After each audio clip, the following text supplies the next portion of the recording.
Thanks, Moira, and thank you, Crystal, as well, for the invitation to chair this session. And it promises to be really interesting and exciting, I think. I'm so ancient that I remember sort of way back, thinking about the issue of the individual versus group-based determination. And of course, for those of you who are looking at this as a topic, you'll probably know about Ivor Jackson's 1999 book, The Refugee Concept in Group Situations. So that was really, I suppose, in some senses, groundbreaking at the time, because we were always thinking about refugee status determination being on an individual basis.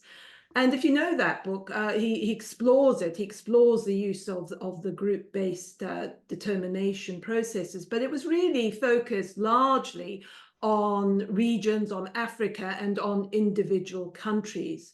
But today, of course, we see the progress and the changes that have occurred over this time. And we're considering something, of course, which is extremely timely and important.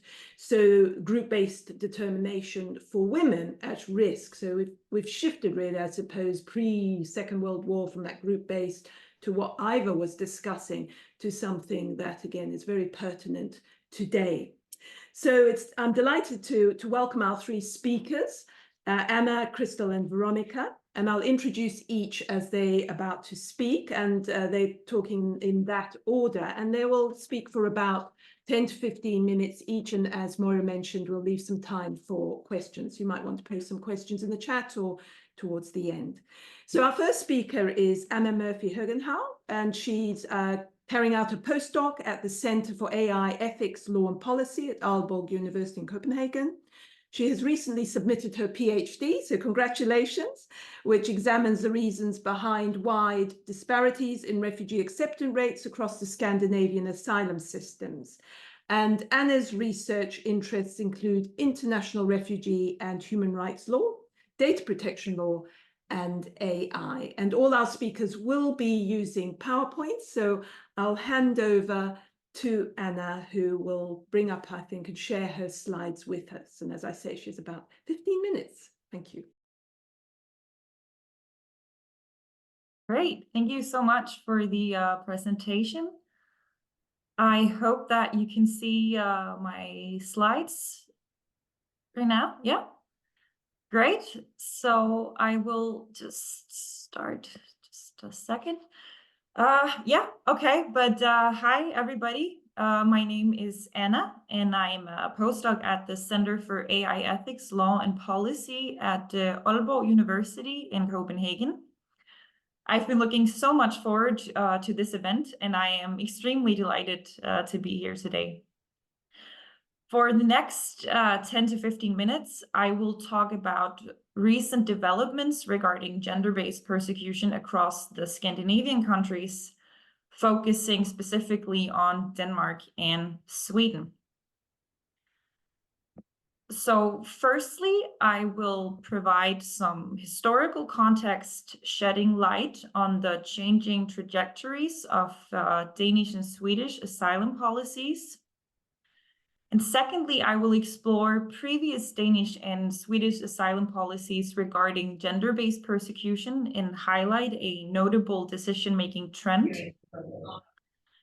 Thirdly, and finally, I will examine whether the recent Danish and Swedish asylum policies regarding Afghan women and girls at risk of gender-based persecution mark a shift towards more lenient decision-making practices. Okay, so traditionally, Denmark and Sweden have been recognized as liberal and humanitarian frontrunners regarding refugee rights and human mobility. The countries were among the first to sign and ratify the Refugee Convention, Denmark even chairing the negotiations. And at the national level, the Danish and Swedish alien laws have further played a significant role in framing the wider discipline of international refugee law.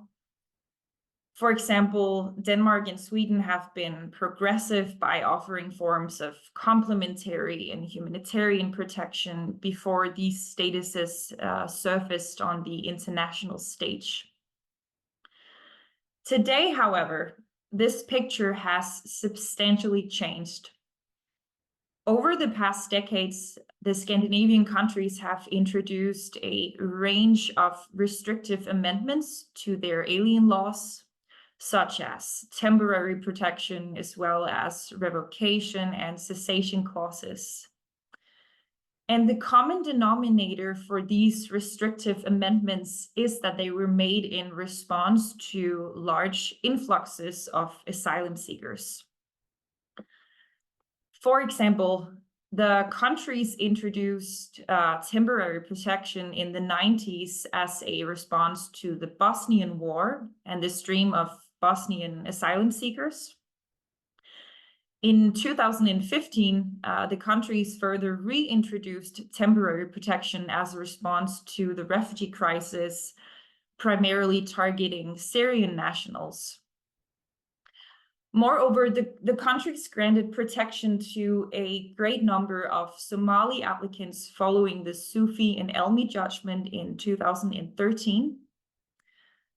However, the threshold for the revocation and cessation of residence permits was subsequently lowered, aiming to return these Somali applicants to their country of origin.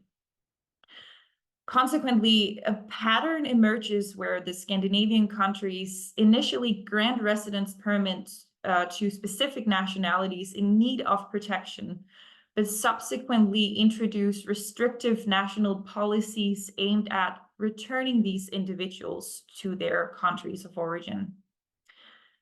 And this led me to speculate whether a similar trend is evident when looking at gender-based asylum cases. Over the recent years, both countries have introduced similar asylum policies regarding gender-based persecution. For example, the countries have implemented national policies regarding Somali girls at risk of female genital mutilation. According to these policies, an applicant is eligible for protection if she cannot withstand being circumcised upon return to her country of origin. These policies further recognize, with an emphasis on country of origin information, that approximately 98% of all Somali women and girls are subjected to female genital mutilation. The countries further introduced national policies regarding Somali women without a male network in Somalia following the RH versus Sweden judgment in 2015.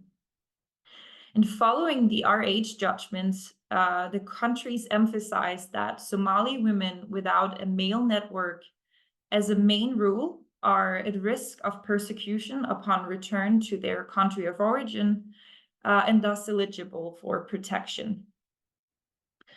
Notably, my own review of case law made by the Danish Refugee Appeals Board, which is publicly available at the board's website, reveals a sharp decline in the number of residence permits granted to Somali women with gender-based asylum claims, despite country of origin reports highlighting the continued risk of persecution for Somali women without a male network. So, as can be seen from this table, my review of 50 cases regarding Somali women without a male network reveals that the number of acceptances is higher than the number of rejections from 2015 to 2017, so in the aftermath of the RH judgment and the new asylum policies regarding Somali women without a male network. But as you can see here, from 2021 to 2024, the number of rejections is higher than the number of acceptances, despite country of origin reports highlighting the continued risk of persecution for Somali women without a male network. So on the one hand, this could reflect that an increasing number of Somali women from 2021 to 2024 failed to convince the Danish Refugee Appeals Board that their claims were genuine.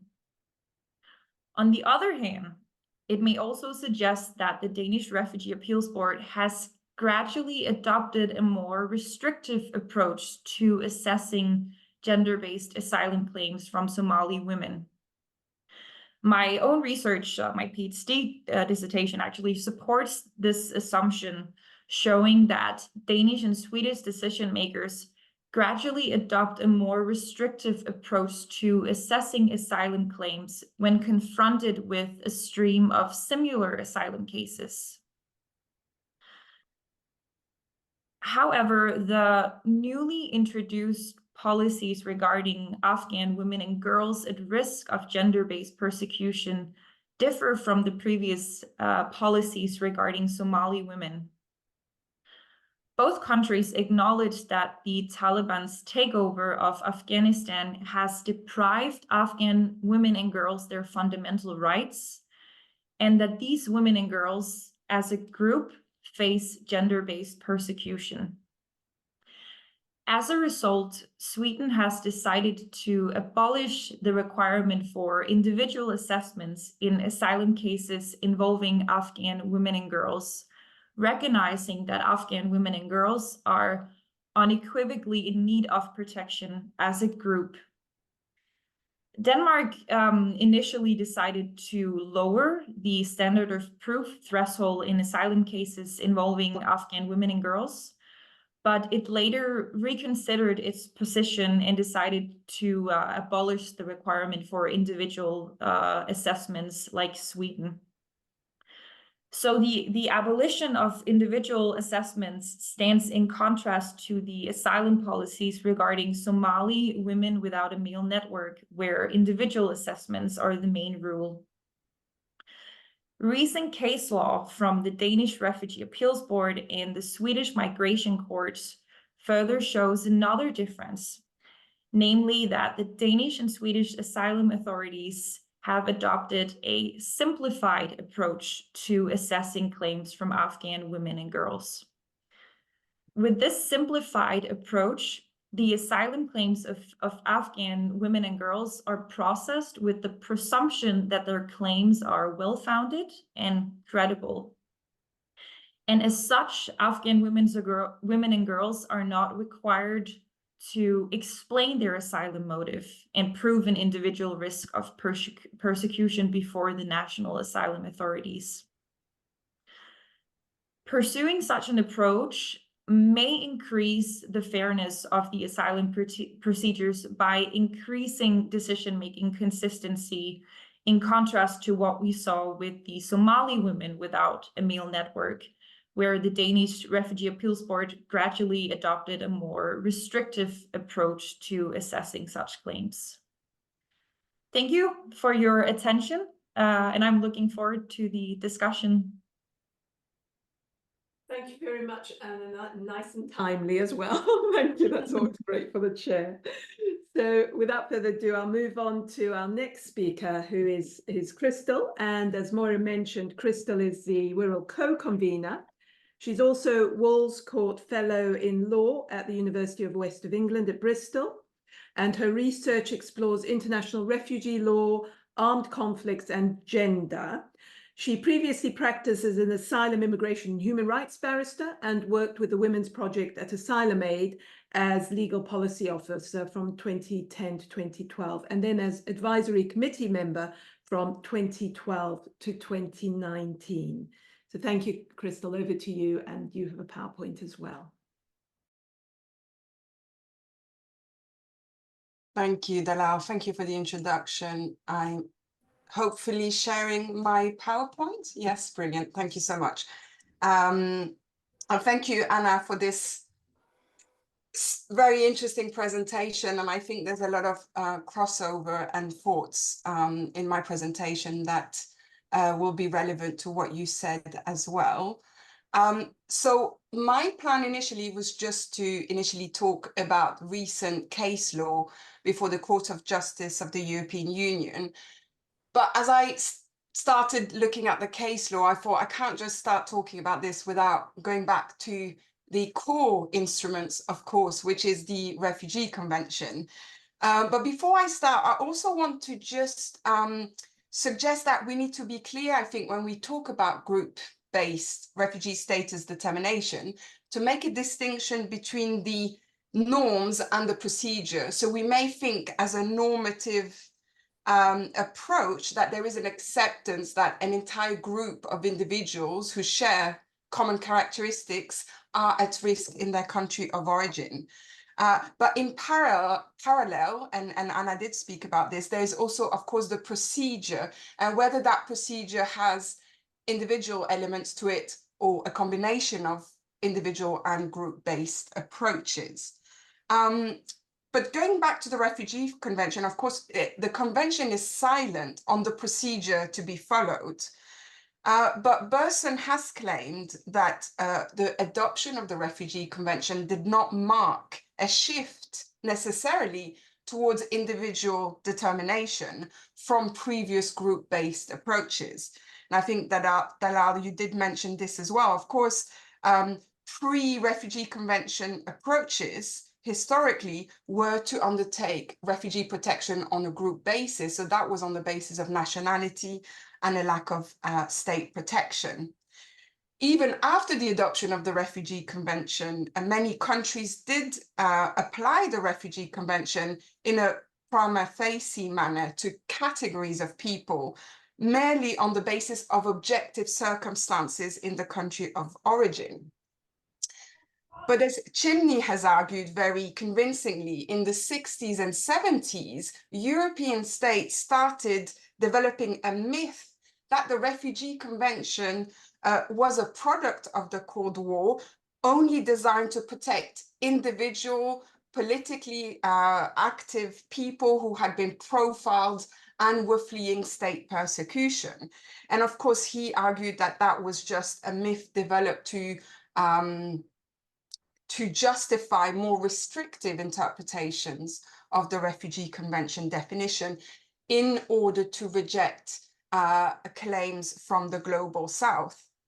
And of course, it is true that the Refugee Convention definition reads and applies to a person. So it does give an impression of the need for an individual determination. But UNHCR has made clear more recently in its 2015 guidelines that Refugee Convention status may be recognized on a prima facie basis in light of readily apparent objective circumstances in the country of origin.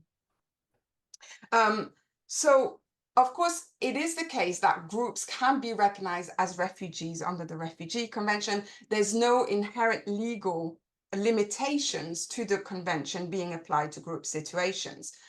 And there are clear advantages to applying group-based approaches. It's less resource intensive. It may be ideally when people come in large groups, but not necessarily only in those cases. It may help states resolve existing backlogs or avoid the creation of a new backlog. And I would say to some extent, there's a lot of practices within the European Union, to some extent, that reflect group-based approaches. And we see this in country of origin information documentation and country guidance with the use of what is often termed risk categories. So coming now with this background in mind to a couple of cases, some of which have been decided, some which are still pending before the Court of Justice of the European Union. In January, the Court of Justice of the European Union decided a case which was concerned with the interpretation of particular social group. This was a Kurdish-Turkish woman at risk of domestic violence and honor killing. And then we've got the AH and FN, which is a pending case concerning whether discrimination by the Taliban in Afghanistan amounts to persecution, and whether Afghan women as a whole are therefore refugees. And then the case of KL, which is about whether or not some teenage girls from Iraq who have lived for quite a while in the Netherlands are seen as westernized and therefore members of a particular social group. So I'll refer to some of these cases in a moment. But looking at this pending case, which is about the Afghan women cases, we see in the questions by the court in Austria that referred the case to the CJEU, we see a concern with granting protection on the basis of group of women effectively. So we can see the question, which is asking whether the woman's gender is sufficient by itself to determine whether she is at risk of persecution, or whether there is a need to look more closely at that person's individual circumstances. The opinion, we're waiting for the court's decision, but the opinion of the Attorney General is ultimately that sex or gender is sufficient by itself to determine whether or not in Afghanistan the treatment that women face would amount to persecution, because it's sufficiently serious by itself to amount to persecution. So each measure in itself is sufficiently serious, and that gender is an individual circumstance, which means that the individual applicant would be at risk, and therefore there's nothing to prevent an authority to decide that apart from gender, that person should not be a refugee status. And we've of course heard about the practice in Sweden and Denmark. So looking at this pending case, I've recently written a blog piece about this, and I suggest in the blog that the questions asked by the Austrian court do indicate that there is a belief in a complete dichotomy between individual and group-based approaches. And I will suggest in just a few minutes available that it's not the case, in fact. And I also compare, and it's interesting, I would say, that we've got these selection of cases before the Court of Justice of the European Union that concern women at risk of gender-based violence, because in the EU, we've seen lots of different countries, in fact, adopt group-based approaches. For example, Syrian men between the ages of 18 and 42 were being granted protection in a number of countries. And that hasn't necessarily led to the same type of questions being referred by the court to the Court of Justice of the European Union. So I do suggest in the blog some potential differentiated treatment where the group is defined by sex, as in the case of Afghan women. And it's also interesting to note that the questions asked by the court are basically saying, well, Article 4 of the Qualification Directive requires us to consider the individual circumstances of the person. So how can we reconcile this obligation with the approach, the group-based approach to women at risk of persecution in Afghanistan? So it's interesting that these provisions, Article 4, which was supposed to act as a safeguard for individual applicants, ensuring that their individual characteristics, including their gender, was properly taken into consideration, is now seemingly acting as a bit of a barrier for some states to comfortably grant protection on a group basis.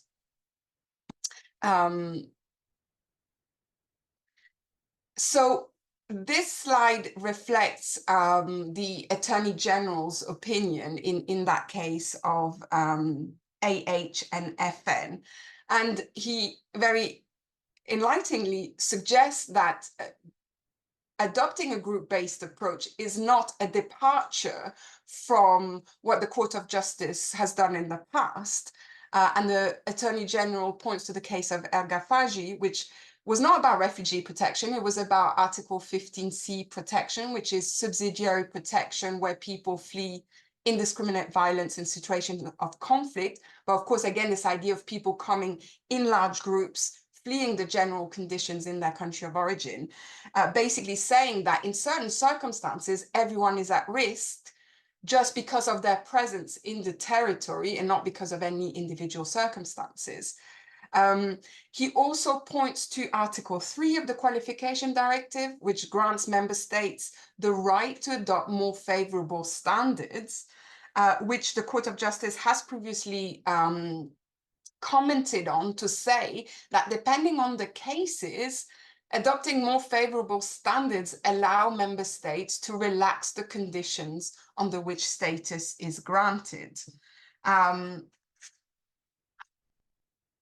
And also although this of course is not the same, but the Attorney General points to the European Court of Human Rights approaches, again, both recognizing a risk for certain people due to generalized violence, so just because they're present on the territory, or in certain cases for groups of people at risk. And Anna did mention the Somali case of women without a male network.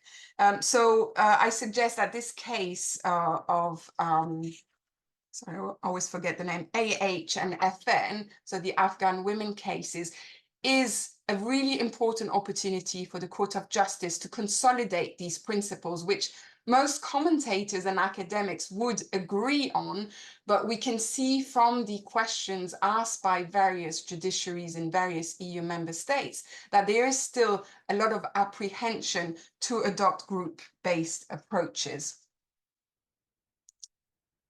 I would also, of course, just be mindful of certain pitfalls of group-based refugee determination, because of course, we've heard from Anna how it can be a positive approach if that, of course, leads to the grant of protection. But I would say, for example, in these cases before the Court of Justice of the European Union, is that there's a continued over-reliance on the court on the ground of particular social group. 2 minutes, Crystal. Yes, thank you. In the case of AH and FN, this case is not about particular social group. It's not an issue, but my assumption is that Austria has agreed that if they were at risk, it would be on that basis. The two other cases that I mentioned are about the interpretation of particular social groups. So the teenagers from Iraq and the Turkish Kurdish woman as well, that was about particular social group. I'm sure Veronica will tell us that the EU Agency for Asylum Country Guidance on Afghanistan suggests that women do have a well-founded fear based on religion. And of course, this practice in the EU of groups at risk, I have argued in a piece in the Refugee Survey Quarterly last year that the way these categories are framed tend to be limiting. And in particular, I'm very critical about this idea about it's only women without a male network that are at risk on return. And I talked about the differentiation in practice, in recognition. And I think what I argue there is that if the question is whether or not a woman has a male network, the question for the decision maker becomes whether or not they believe that she has a male network or has lost that access to her male network. And so instead of being a question of law, as in all women are at risk in that country of origin based on objective circumstances, it becomes an individual assessment as to whether or not to believe that she's lost contact with her network. Group-based approaches could be used to refuse, and Vanioro talks about how Zimbabweans are refused since Mugabe lost power, that Zimbabweans in South Africa are being refused as a group. And of course, in certain cases, that might be an issue if individual circumstances are not explored. So just to get to my final slide, just coming back to this idea, I think in most cases, there is always a combination of individual and group-based approaches. As Burson claims, most countries adopt elements of both to a greater or lesser extent. And I think there's different ways of approaching this. For example, we can see with, and I talked about the Danish practice, and initially one could adopt a lighter burden of proof, but moving more towards the groups-based approach, we could just say, well, on the basis of how we've done in the past, nationality, ethnicity, but sex could be the single characteristic that determines group-based risk. The Global Compact on Refugees, again, makes reference to this, so that's a more recent international statement on these approaches. But unfortunately, I think, at least in the EU, there's still, I found this in my book that was published last year called Conflict Refugees, that there's lots of singling out. So a lot of authorities still expect individuals to have either suffered past persecution or having had instances of conflict with actors of persecution. And in my sample, it was 320 appeals, only 6 cases were allowed on the Refugee Convention on a group-based approach, so without singling out. So that suggests that although we've seen some positive developments in relation to women from Afghanistan, I think in practice at the individual level, in everyday practice, we're still very far from group-based approaches. So thank you very much for your attention. Thank you, Crystal. So you raised a whole range of issues there, and follows on very nicely from Emma's paper, I think, and bringing in now the European Court of Justice views and the broader context. So thank you for that. So we move on to our final speaker, Veronica Montunesi, who's the Country Guidance Officer at the European Union Agency for Asylum, and she's responsible for the update of the country guidance on Afghanistan. Before this position, she worked with the EUAA operations in Italy, and Veronica holds a degree in law and has an extensive experience in the field of asylum and migration. Her professional experience includes positions in UNHCR and IOM, the International Criminal Court, as well as advocacy and legal aid assistance to asylum seekers and undocumented migrants in Italy and the USA. Thank you, Veronica. Over to you. Thank you. Let me share my presentation.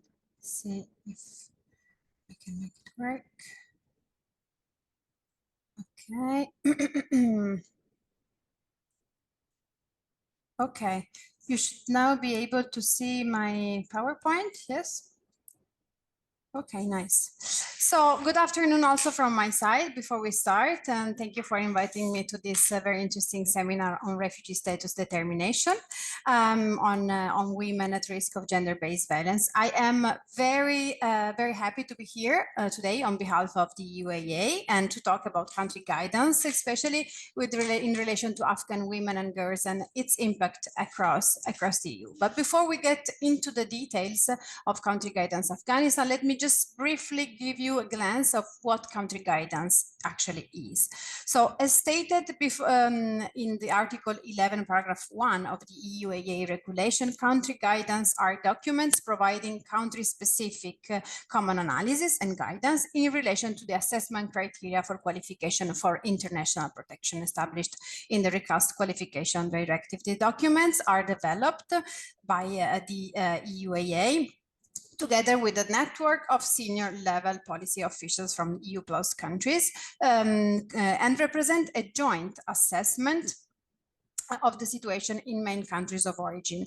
We currently have a 5-country guidance on Afghanistan, Syria, Somalia, Iraq, and Nigeria, and we are about to start a new process for country guidance on Iran. In the processes, European Commission and UNHCR also provide very valuable input for the process. So we can say that the aim of country guidance is to assist asylum decision makers and policy makers in the daily work and to foster convergence in the assessment of application for international protection and as well the type of protection granted in the context of the common European asylum system. So we can say that country guidance is a next step towards convergence in the national decision-making practices. So the development of country guidance actually would not be possible without country of origin information reports, as COI is actually the factual basis on which country guidance provides an assessment. In this regard, the EUAA, together with member states and associated countries, in accordance with EUAA COI methodology, and based on a wide range of very carefully assessed source, produces COI for the purposes of the country guidance development and update. Here you can see the latest COI reports on Afghanistan and the current country guidance on Afghanistan that was published in January 2023. We are finalizing an updated version of country guidance on Afghanistan that is at its last stages of the endorsement before the publication, and that is expected to be published in May 2024. So let's now have a closer look at the country guidance on Afghanistan with a focus on refugee status profile of women and girls. So the current situation of women and girls can very briefly, of course, it's much more complex than this, but for the sake of brevity, we can describe it by the following restrictions of rights and freedoms and forms of violence. Women's active participation in social, political, and economic life and their contribution to Afghan society have been largely curtailed in comparison to their situation under the former government. Since the Taliban takeover in August 2021, several regulations and instructions have been issued by the Taliban, impacting women's and girls' freedom of movement and expression, as well as their access to education, employment, healthcare, and social protection. It's not just that, but in the update version of the country guidance that would be hopefully released in May, we also added a small paragraph which makes reference to limitation for women and girls in access to justice. As for the violence, even before the takeover, violence against women and girls was a pervasive problem, regardless of the ethnic group, and perpetrators of the attack against women enjoyed impunity, and they actually keep enjoying impunity in the country. Nevertheless, it has to be said that violence against women reportedly increased even more under the Taliban rule. And for the gender-based violence, we can say that frequently takes the form of forced marriages, including child marriages and honor-based violence. Here, I'm sharing with you the conclusion of country guidance Afghanistan that has been agreed upon last year, so which is actually the current country guidance on Afghanistan. So what the member states agreed is that the accumulation of various measures introduced by the Taliban, which affect the rights and freedoms of women and girls in Afghanistan, amounts to persecution. Some women and girls in Afghanistan may also face other forms of ill treatment amounting to persecution. For example, forced marriages, including child marriage, and honor-based violence, as I was mentioning before. So the conclusion states that for women and girls in Afghanistan, well-founded fear of persecution would in general be substantiated. As for the nexus, the decision states that taking into account the close link between the restrictions enforced on women and girls and the religious norms imposed by the Taliban, the persecution of women and girls in the form of accumulation of various measures, it is likely to be for reasons of religion. Other grounds, such as membership of a particular social group and imputed political opinion, may also be substantiated. What I want to add here is about the ongoing update, because we had very interesting, so member states had very interesting discussion, which were mostly on the ground. And the latest country guidance on Afghanistan takes into consideration the Court of Justice judgment 621/22 from 2021 that we just heard from Crystal. And in the upcoming publication, the member states agreed to put membership of a particular social group as primary, but not exclusive ground. So as we've just heard, the decision really clarifies that women, when victim of gender-based violence, can qualify as members of a particular social group to benefit from refugee protection under the qualification directive. So this ruling represents an important step towards, let's say, an European Union-wide protection for refugee women victims of gender-based violence. And it was very important for country guidance also to follow this approach. So basically, the country guidance Afghanistan 2024 states that based on available information, the persecution of women and girls, it is likely to be for reason of membership of a particular social group, and other grounds such as religion and or imputed political opinion may also be substantiated. So now, which are the next steps after the agreement by the member states, which are part of the country guidance network, after this agreement? What happens? How can we see the impact of country guidance? Well, for sure, it is worth mentioning the impact of country guidance at the level of the jurisprudence of the Court of Justice, because, as we said, country guidance is a next step towards convergence, is one tool to work towards convergence. And the opinion of the Advocate General Richard de la Tour in the joint cases 608 and 609 that we just heard in the comments of Crystal, in this pending case, there is actually an explicit quoting and reference to the European Union Agency country guidance. So in this opinion of Advocate General de la Tour, it says that for its part, the European Union Agency concludes in its latest information report on Afghanistan that the well-founded fear of persecution will generally be determined for Afghan women and girls in view of the measures adopted by the Taliban regime. And another judgment, I mean, of course, a pending case before the Court of Justice that was mentioned also before, the one about westernized girls, which was the 646 from 2021. It is more about, let's say, what's the so-called westernization. The Advocate General Collins also makes reference to European Union agency country guidance. He states that the recent country guidance on Iraq by the UAE identifies groups of persons that the surrounding society perceives as being different. So according to that country guidance, persons, in particular women who transgress social mores, may be perceived as amoral and are stigmatized and are at risk of serious harm. So the impact is not just at the level of European Union jurisprudence, but the impact can also be seen at the level of national jurisprudence and national policies and practice. That, of course, means that that has a direct impact on Afghan women and girls applying for protection within the European Union. And here, to mention like more specifically what I'm talking about, I put you few excerpts from national cases where we see that different courts from Denmark as well as France, Belgium, Netherlands, and Italy as well makes direct and explicit reference to country guidance. Mostly it is about Afghanistan, because this also makes sense if in light of the caseload of most countries of the European Union, but also you can see references to other country guidance like Somalia, Iraq, and Nigeria.